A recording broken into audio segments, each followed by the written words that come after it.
souhaite en fait chez Pierre Fabre avoir un sourcing des acteurs de l'intelligence artificielle parce qu'on a de nombreux besoins. Et c'est vrai qu'il est difficile aujourd'hui d'avoir en face de soi des sociétés qui font vraiment de l'intelligence artificielle. Quand on a des devis qui vont du simple au centuple, c'est toujours très compliqué de savoir quelle technologie est utilisée. Donc notre première motivation, c'est vraiment celle du sourcing. On a une cinquantaine de participants qui vont développer leur intelligence artificielle sur des données fournies par Pierre Fabre. Ça c'est le premier temps. Un gagnant va être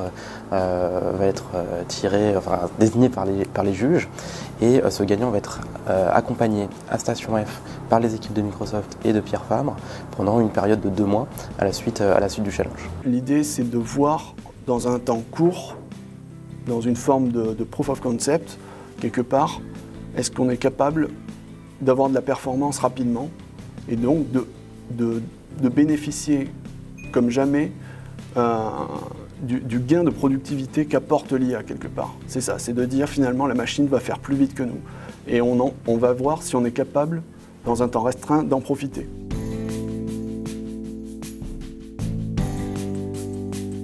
Je suis agréablement surpris en fait de ce qu'ils sont en train de faire pour l'instant. Ils ont tous démarré très vite.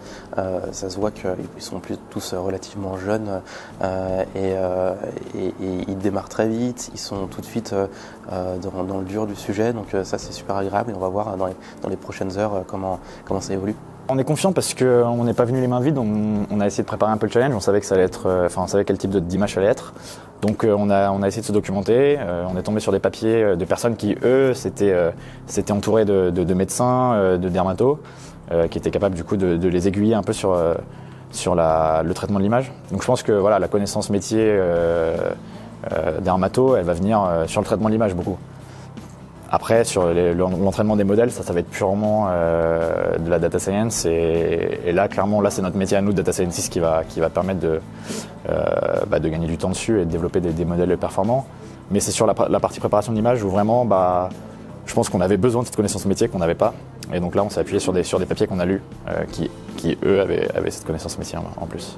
Et on espère que grâce à ça, on va aussi pousser un petit peu l'intelligence artificielle et pousser peut-être le niveau vers le haut, puisque si toutes ces équipes se challengent régulièrement, on espère que le niveau va monter et qu'on fera des grandes trouvailles, pas des petites, et en tout cas on trouvera des pépites parmi ces équipes. On va tester effectivement au travers de cet événement le fait qu'il y ait un vrai fond et un vrai besoin de la part du marché de ce baromètre qui est une réelle appétence, ce qui semble être le cas déjà avec les communications qu'on a pu faire avant l'événement. On pense qu'il y a une vraie attente de la part du marché sur ce baromètre de l'intelligence artificielle dans le domaine de la santé. Et dans le domaine de la santé en général, on ne va pas rester dans le domaine du mélanome ou dans le domaine du cancer. On va vraiment chercher à évoluer sur d'autres aires thérapeutiques.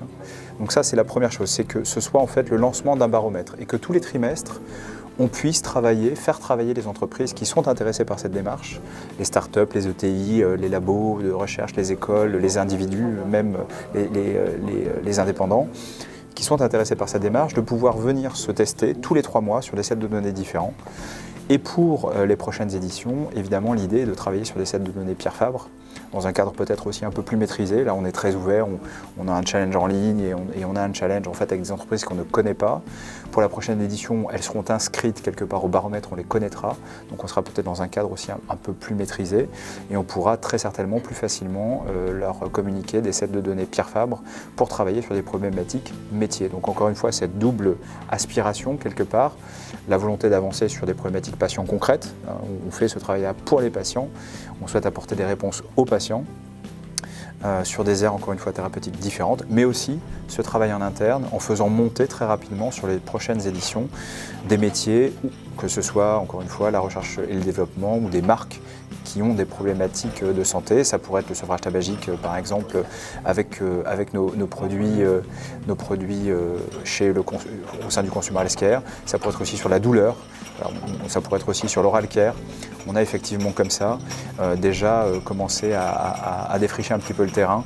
On a déjà des métiers qui se sont positionnés sur les prochaines éditions.